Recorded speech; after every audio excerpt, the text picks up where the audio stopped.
ada pertanyaan yang relevan saya ajukan kepada Antum, Ustaz. Tadi disinggung soal penindakan aksi terorisme, Ustaz. Sejauh ini yang panjenengan amati, seberapa sih? Kan ini sudah penindakan aksi terorisme ini kan sudah di-effort oleh dana yang besar. Kenapa ini belum optimal dan efektif upaya pencegahan tindak pidana terorisme ini? Sebetulnya bagaimana sih kinerja lembaga-lembaga seperti BIN dan BNPT selama ini dalam konteks pencegahan, program-program pencegahan? Silakan Ustaz diberikan perspektifnya. Baik, terima kasih. Assalamualaikum warahmatullahi wabarakatuh. Waalaikumsalam warahmatullahi wabarakatuh. Alhamdulillahirabbil alamin. Assalatu wassalamu ala qaidina wa qurratina sayyidina Muhammadin asyrafil anbiya wal mursalin wa ala alihi wa sahbihi wa man tabi'ahum bi ihsanin ila yaumiddin. Amma ba'd. Saya kira justru karena ini lagi rame panas, ada terorisme, ada kebakaran kilang minyak di Balongan. Baiknya memang kita berbanyak sholawat juga gitu ya, supaya adem juga kita umatnya juga tentram, apalagi kita akan memasuki bulan Ramadan. Jangan kebawa juga semuanya nanti menjadi terteror oleh kondisi semacam ini gitu ya. Baik, terima kasih tadi sahabat kita Khozainuddin luar biasa sudah menyampaikan pendapatnya yang dari sisi hukum sangat tepat karena beliau pakar hukum ya. Dan tentu kita tunggu dokter kita, Dr. Tony Rashid yang pengamatannya juga sangat keren gitu ya, dan Mas Slamet yang saya hormati rekan-rekan semuanya. Saya harus menegaskan sejak dari awal bahwa saya bukan ahli hukum pidana, ahli hukum perdata, dan saya tidak ingin dihukum dengan pentoliman dan ketoliman gitu ya. Yang ahlinya tadi Pak Ahmad Khozainuddin itu jelas. Tapi secara umum kalau publik menilai bahwa di satu pihak kan harapannya ya dengan BIN dan dengan BNPT anggarannya meningkat, kewenangannya juga ditambah gitu kan, seperti yang tadi disinggung oleh Pak Mas Khozainuddin, kan harusnya dari dulu masalah yang terkait dengan terorisme itu kan sudah terselesaikan gitu loh. Terselesaikan dalam artian, terselesaikan dalam konteks hukum yang berkeadilan, yang secara preventif itu semuanya bisa dicegah dan tidak terjadi masalah yang kemudian menghadirkan kehebohan-kehebohan. Tapi tadilah satirismenya Pak Ahmad Khozainuddin yang menyampaikan hore BIN hidup lagi atau hore BNPT hidup lagi gitu. Ya ini yang kemudian dikhawatirkan kan, bahwa kemudian yang terjadi bukan sekedar hukum demi hukum, tapi ada sesuatu di luar itu semuanya yang kalau mempergunakan logikanya John Elposti itu kan belum menyampaikan bahwa yang namanya radikalisme ini bisa jadi mainannya kelompok intelijen dan itu akan membahayakan moderasi dan moderatisme kehidupan beragama ke depan. Nah kalau demikian kondisinya kan ini satu hal yang sangat-sangat disesalkan ya. Kami di DPR secara umum ya, memang kewenangan kami adalah terkait dengan pengawasan dan pembuatan undang-undang dan juga terkait dengan masalah persetujuan atau pembuatan anggaran.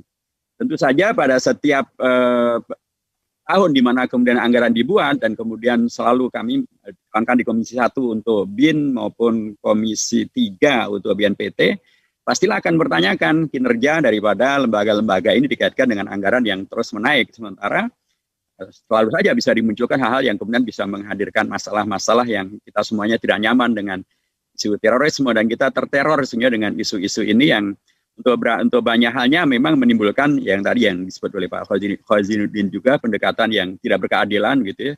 Tadi tentang bom alam sutra, tadinya kan heboh tuh, luar biasa, orang berharap agar orang Islam yang melakukan. Sehingga kemudian ketika ternyata yang pelaku bukan umat Islam, ya kemudian berhenti dengan sendirinya. Nah, sementara ketika kemudian terjadi dalam kasus seperti Makassar dan juga gereja di Surabaya, kita semuanya tentulah kita menolak ya pengeboman dan atau perusakan rumah ibadat dan untuk orang-orang yang tidak bersalah, karena memang agama Islam dan agama manapun sesungguhnya kan melarang itu semuanya. Jadi sesungguhnya yang dilakukan oleh mereka itu adalah justru melanggar ajaran agama, bukan sedang melaksanakan ajaran agama. Nah mestinya kemudian karena ini juga berulang dan berulang gitu ya, mestinya kemudian memang dari dulu kan juga selalu ditolak gitu ya, mengkait-kaitkan ajaran agama dengan terorisme dan radikalisme. Harusnya ketika kemudian misalnya terpaksa terjadi lagi, harusnya itu kemudian juga tidak diulangi penteroran terhadap agama maupun juga lembaga-lembaga keagamaan. Saya ingin menegaskan sekali lagi bahwa permasalahan ini memang permasalahan yang di satu pihak juga umat penting juga untuk dalam tanda kutip ya. Kayak gini kan namanya logikanya John Elkus itu tadi, namanya mainan gitu kan. Kalau kita tidak mau dimainkan kan tidak terjadi permainan itu. Ini juga maksud saya umat penting juga untuk menyadari jangan mau dong dijadikan mainan supaya kemudian tidak ada yang bisa menjadikannya sebagai mainan. Satu. Nomor dua, bagi yang menjadikan ini sebagai mainan, ya harus diingatkan juga bahwa kekuasaan itu tidak langgeng ya, mungkin akan berganti rezim atau ya paling tidak mungkin sebagaimana bila pengumuman polisi ini benar gitu kan, ada 1 dari 3 polisi yang disebut sebagai dalam terakhir tersangka terkait dengan pembunuhan 4 laskar FPI itu kan mati karena kecelakaan lalu lintas. Jadi kan Anda juga bisa mati karena kecelakaan lalu lintas gitu. Jadi seandainya omongan itu benar gitu. Tapi intinya bahwa Anda juga bisa mati gitu. Dan kalau Anda mati kan karena kita semuanya di Indonesia ini adalah negara Pancasila, negara berketuhanan yang Maha Esa, negara beragama, kan hidup ini nggak selesai hanya dengan mati. Kan ada juga pertanggungjawaban setelah kematian.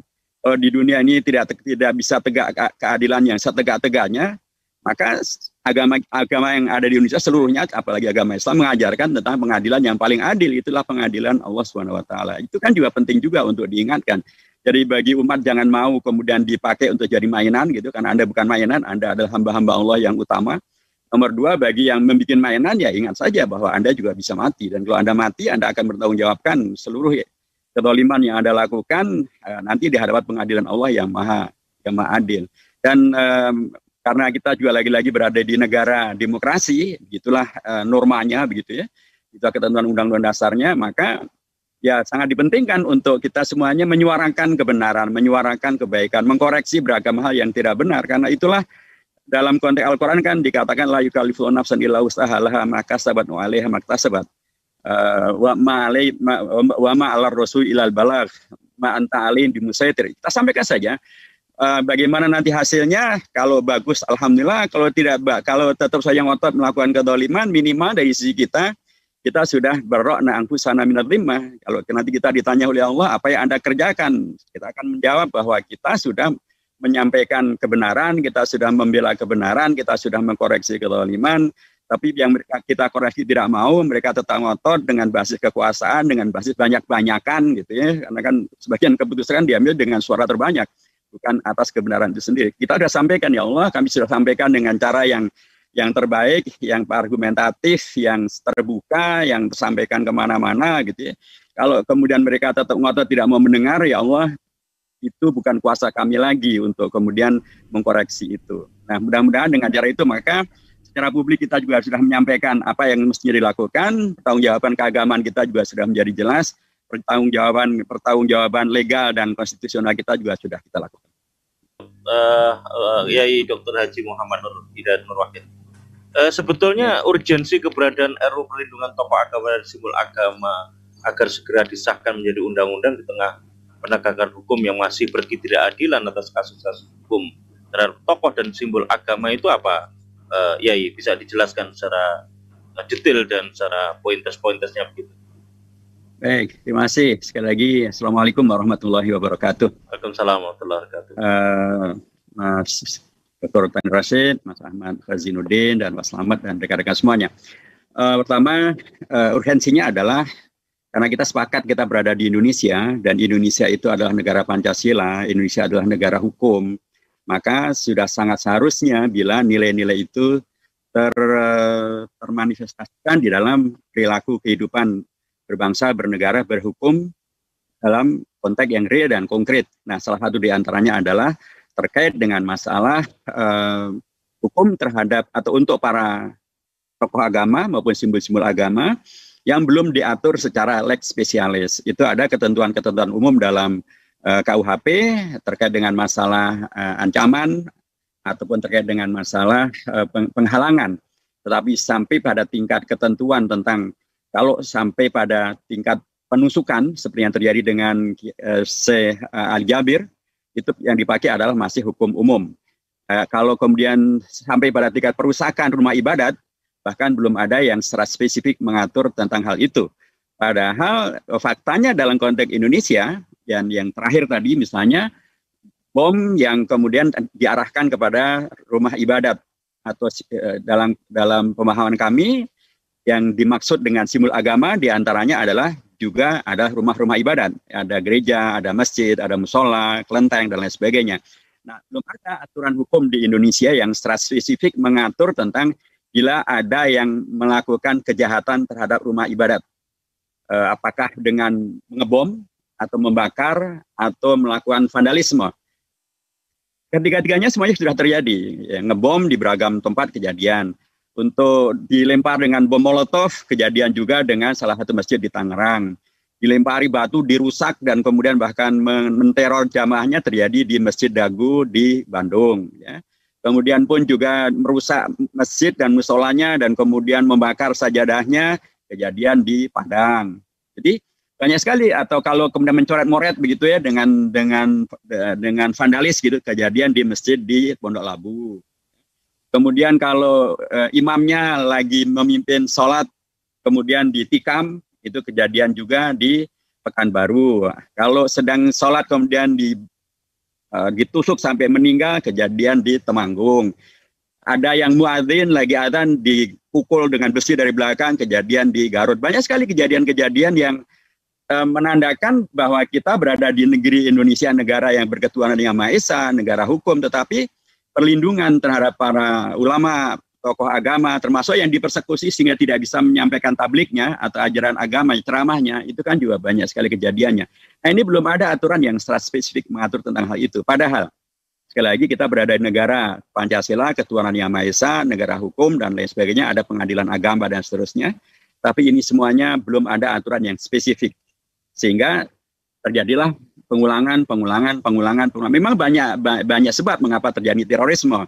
Tentu babnya bukan hanya terkait dengan masalah kekosongan hukum tentang masalah itu. Banyak sekali masalah, termasuk masalah ketidakadilan, masalah ekonomi, masalah publikasi, dan masalah globalisasi. Beragam masalah yang kemudian memang bisa bersatu, berjalin berkelindang.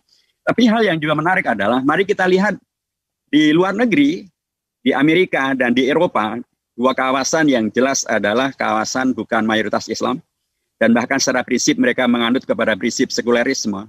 Tapi di sana malah ada aturan-aturan yang melindungi para pastor. Di Amerika Serikat misalnya, di 4 negara bagian, ada di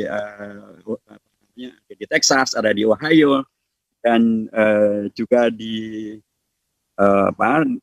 negara bagian yang lainnya, itu ada yang namanya Pastor Protection Act, ada di Texas, ada di Ohio, ada di Georgia, dan ada di Florida. 4 negara bagian ini mempunyai aturan perlindungan kepada para pastor. Mengapa para pastor meminta perlindungan? Karena mereka takut atau khawatir bila dipersekusi dan atau dilakukan tindakan kriminal kepada mereka oleh pihak misalnya kelompok LGBT. LGBT di Amerika dianggap sebagai satu yang diperbolehkan. Si kawin di antara mereka diperbolehkan. Tapi kan agama Kristiani mengatakan tidak boleh. Sehingga mereka tidak mau mengawinkan kelompok LGBT. Nah, mereka takut kalau mereka tidak mengawinkan, kemudian mereka diberlakukan tindakan-tindakan kriminal. Sehingga mereka meminta perlindungan negara. Negara melindungi dengan membuat undang-undang Pastor Protection Act. Anda bayangkan, Amerika Serikat yang negara sekuler, malah mempunyai undang-undang yang melindungi para pastor. Para pastor itu kan tokoh agama. Ya. Bagaimana di Eropa? Di Eropa kejadian, di Austria, ada seorang guru yang dituntut oleh seorang wali murid ya, akibat di dalam kelasnya ada lambang salib gitu ya. Si wali murid minta agar itu diturunkan. Tapi guru menyampaikan tidak. Sehingga kemudian terjadilah pengaduan ke Mahkamah HAM Internasional di Strasbourg, di Prancis. Apa yang terjadi? Ternyata Mahkamah HAM Internasional di Strasbourg memenangkan guru yang tetap ngotot untuk memasang tanda salib di sekolahnya. Dan mengatakan bahwa simbol agama adalah bagian daripada hak asasi manusia. Mengkriminalisasi simbol agama adalah justru bertentangan dengan hak asasi manusia. Bayangkan. Di Mahkamah HAM Eropa di Strasbourg memenangkan untuk tetap terjaga terhormatinya simbol agama Kristiani bernama lambang salib itu. Di Amerika Serikat 4 negara bagian justru membuat undang-undang untuk melindungi pastor dari kemungkinan dilakukan tindakan kriminal oleh kelompok LGBT. terus di Indonesia. Justru yang terjadi seperti tadi, seperti yang disampaikan oleh Dr. Tony Rashid, seringkali belum ada fakta hukum apapun, kemudian sudah disebut sebagai terlibat dengan terorisme, terlibat dengan tindakan pengeboman bunuh diri. Padahal belum buktinya pun juga masih sangat sumir gitu ya, bukti sepihak yang tadi disampaikan Pak Fazinuddin. Tiba-tiba ditampilkan foto kaosnya FPI yang masih baru, masih kinclong gitu, entah kapan membersihkannya bagi apa gitu. Begitulah seterusnya. Jadi maka dalam rancangan undang-undang yang kami ajukan ke DPR dan sudah disetujui oleh DPR dan pemerintah untuk masuk dalam program legislasi nasional tahun 2021, itu nomornya di nomor 16 ya, program nomor 16 untuk kita selesaikan di tahun 2021 ini. Kita mengajukan rancangan undang-undang ini berbasiskan kepada tadi begitu banyak kasus di Indonesia yang menandakan tidak dihormatinya tokoh agama, tokoh agama dari agama apapun ya, tidak dihormati juga simbol agama dari agama manapun gitu ya, dan adanya kekosongan hukum yang penting untuk segera diisi sebagai pembuktian negara hukum dan sebagai upaya untuk juga mengkoreksi dan meminimalisir gitu ya, terjadinya kasus-kasus penodaan dan atau pelanggaran hukum terhadap tokoh agama maupun simbol-simbol agama. Karena dalam rancangan undang-undang yang kami ajukan ini memang ada pemberatan hukum, ya, selain juga ada perincian masalah. Ya, kalau dulu misalnya tidak ada tadi penghukuman terhadap mereka yang melakukan perusakan terhadap rumah ibadah secara lex spesialis. Ya, kalau aturan umum ya tentu ada, tapi lex spesialis perusakan terhadap rumah ibadah itu belum ada. Sehingga kami sampaikan di sana, kalau sebelumnya hukum terhadap penodaan agama maksimal adalah 4 tahun, maka kami sampaikan agar dinaikkan menjadi bisa sampai 10 tahun, dan dengan denda uang bila terjadi kerusakan terhadap rumah ibadat, bisa terjadi restitusi bisa sampai pada angka 5 miliar rupiah. Kalau misalnya ada terkait dengan masalah penghalangan tokoh agama untuk menyampaikan ajaran agamanya, dulu di KUHP juga sudah ada. Tetapi juga lagi-lagi hukumnya sangat rendah, bisa hanya 1 tahun sampai 4 tahun. Dalam konteks yang kami ajukan ini kita beratkan menjadi 5 tahun, supaya tidak ada orang yang begitu gampang saja melakukan tindakan-tindakan perusakan dan atau pencegahan. Terkait dengan para tokoh agama, juga kami ajukan satu ayat tentang mereka tidak serta-merta dikriminalkan dan atau dibawa ke pengadilan, tetapi mengacu kepada pola terkait dengan masalah undang-undang untuk rekan-rekan pers, rekan-rekan wartawan, di mana kemudian rekan-rekan wartawan itu tidak serta-merta mereka kemudian dibawa ke pengadilan, tapi ada diajukan dulu ke Dewan Pers.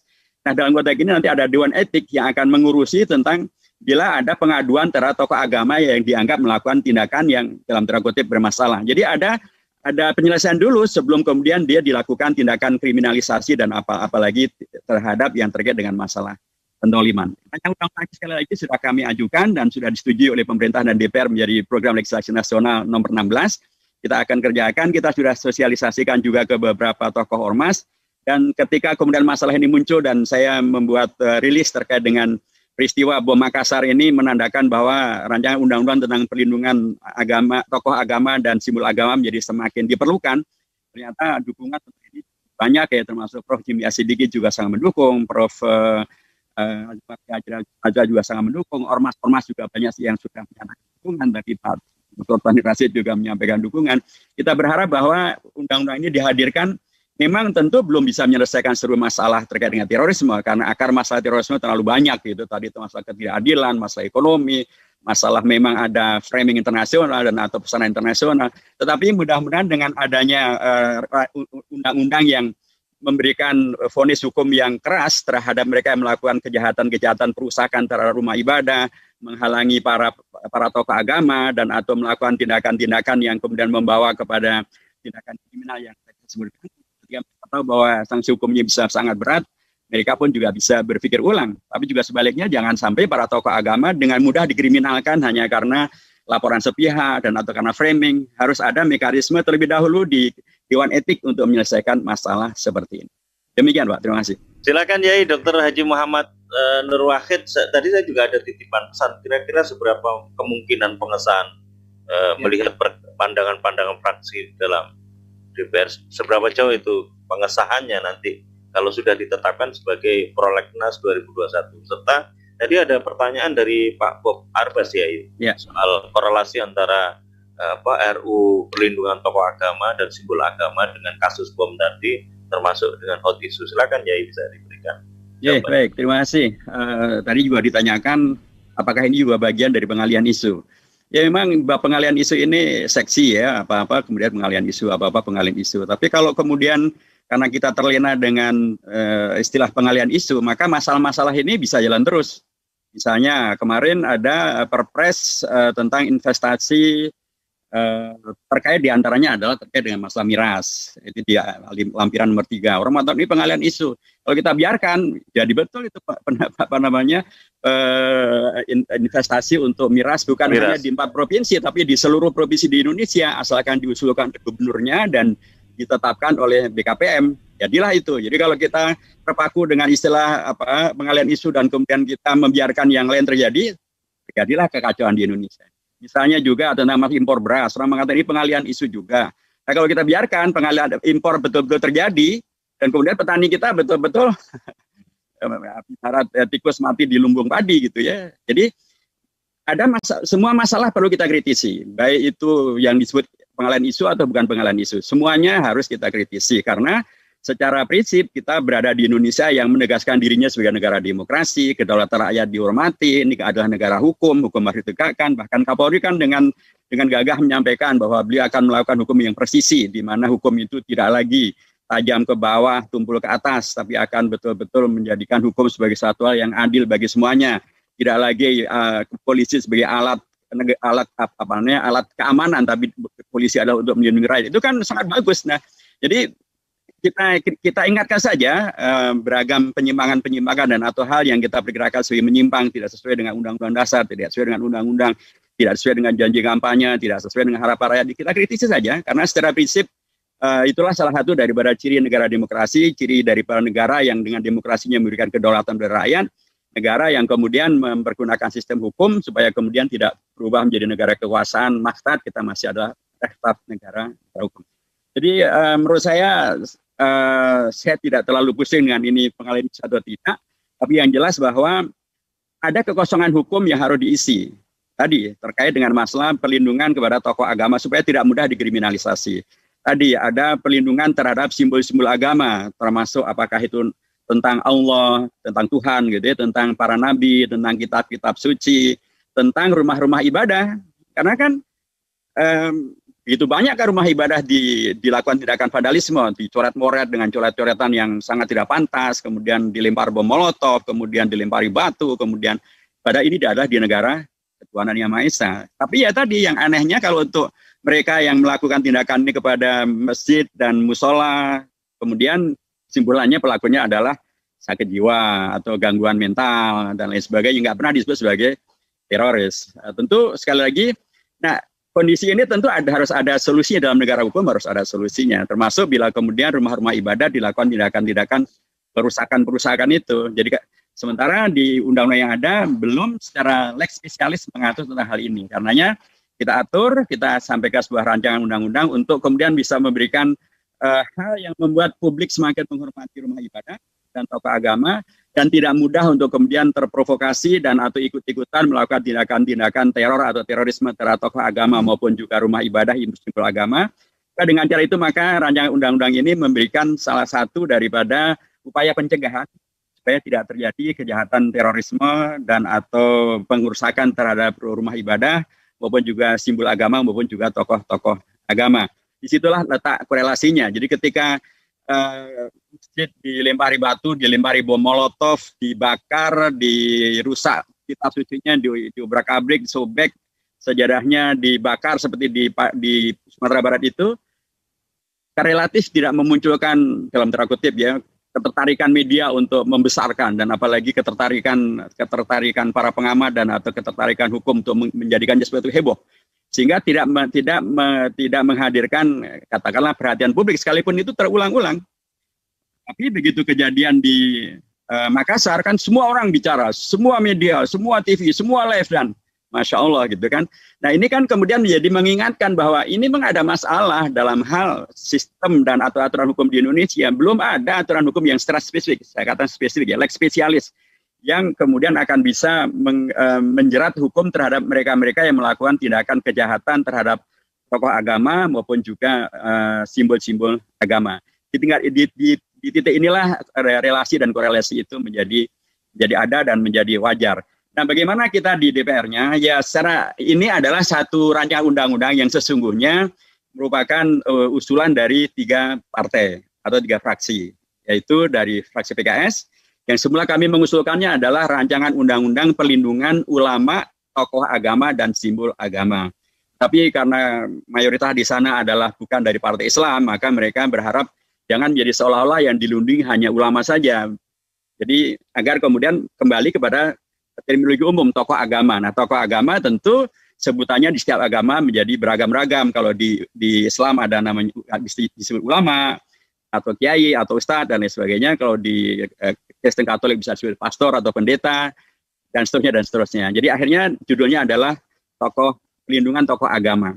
Rekan-rekan dari PKB dan P3 juga mendukung rancangan undang-undang ini karena mereka mengajukan satu rancangan undang-undang untuk dalam tanda kutip untuk para guru ngaji dan para kiai. Jadi masuklah itu menjadi satu rancangan undang-undang yang kita usung bersama.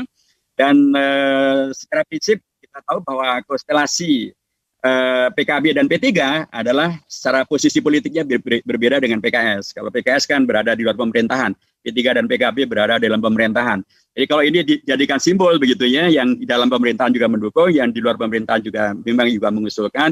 Mudah-mudahan ini akan kemudian mendapatkan dukungan dari rekan-rekan dari partai-partai yang lain. Dan kalau kita lihat bagaimana sikap daripada seluruh pimpinan partai-partai terhadap bom Makassar, saya tidak ada, saya yakin yang mengatakan mendukung dan atau memberkati. Semuanya pasti mengutuki, menyesalkan, dan juga disampaikan oleh Pak Tony Rashid tadi juga prihatin dan mendoakan supaya para korban dan lain sebagainya untuk mendapatkan kesembuhan dan seterusnya. Jadi kalau kemudian ukurannya adalah penyikapan terhadap bom Makassar, saya yakin semua pihak sepakat bahwa itu adalah hal yang harus ditolak, hal yang tidak boleh terulang. Dan karenanya mestinya kemudian perlu ada satu rancangan undang-undang atau aturan hukum untuk kemudian memberikan perlindungan terhadap simbol-simbol agama, termasuk rumah-rumah ibadat, dan termasuk juga kepada tokoh-tokoh agama. Saya kira demikian, Pak. Jadi proses di DPR-nya masih sekarang kita baru masuk pada masa sidang yang baru, akan kemudian berjalan pembahasan di DPR begitu ya. Sosialisasi ke beberapa ormas sudah kami lakukan dan secara prinsip mereka memberikan dukungan yang sangat menggembirakan begitu ya. Kami akan terus melakukan sosialisasi kepada ormas-ormas yang lainnya dan tentu juga kepada tokoh-tokoh masyarakat dan kepada publik. Dari secara prinsip rancangan undang-undangnya sudah selesai kami buat, naskah akademiknya juga sudah selesai kami buat, dan kami akan segera melakukan konsolidasi untuk kemudian melakukan sosialisasi kepada masyarakat dan kepada tokoh-tokoh masyarakat. Demikian, Pak. Terima kasih. Iya, makasih ya. Nampaknya ini perlu di-effort lagi sosialisasi tentang rancangan undang-undang. Apa nomenklaturnya ya? Rancangan undang-undang perlindungan tokoh agama dan simbol agama. Tokoh agama dan simbol agama. Simbol agama. SA, RUU PTA SA. Iya. Nomornya tadi saya keliru menyebutnya. Yang tepat adalah beliau RUU ini ada di Prolegnas nomor 21. Nomor 21 ya. Bukan nomor 16 ya. Nomor 21 dari 33 rancangan undang-undang Prolegnas tahun 2021 ini. Ya, sepertinya memang momentumnya sudah pas. Apalagi tadi pimpinan Pusat Muhammadiyah juga menyampaikan kekhawatiran tentang ujung arah dari semua kejadian-kejadian yang terkait dengan terorisme itu nanti pada akhirnya kekhawatirannya adu domba. Ini adalah sesuatu yang sangat menurut saya sangat krusial gitu.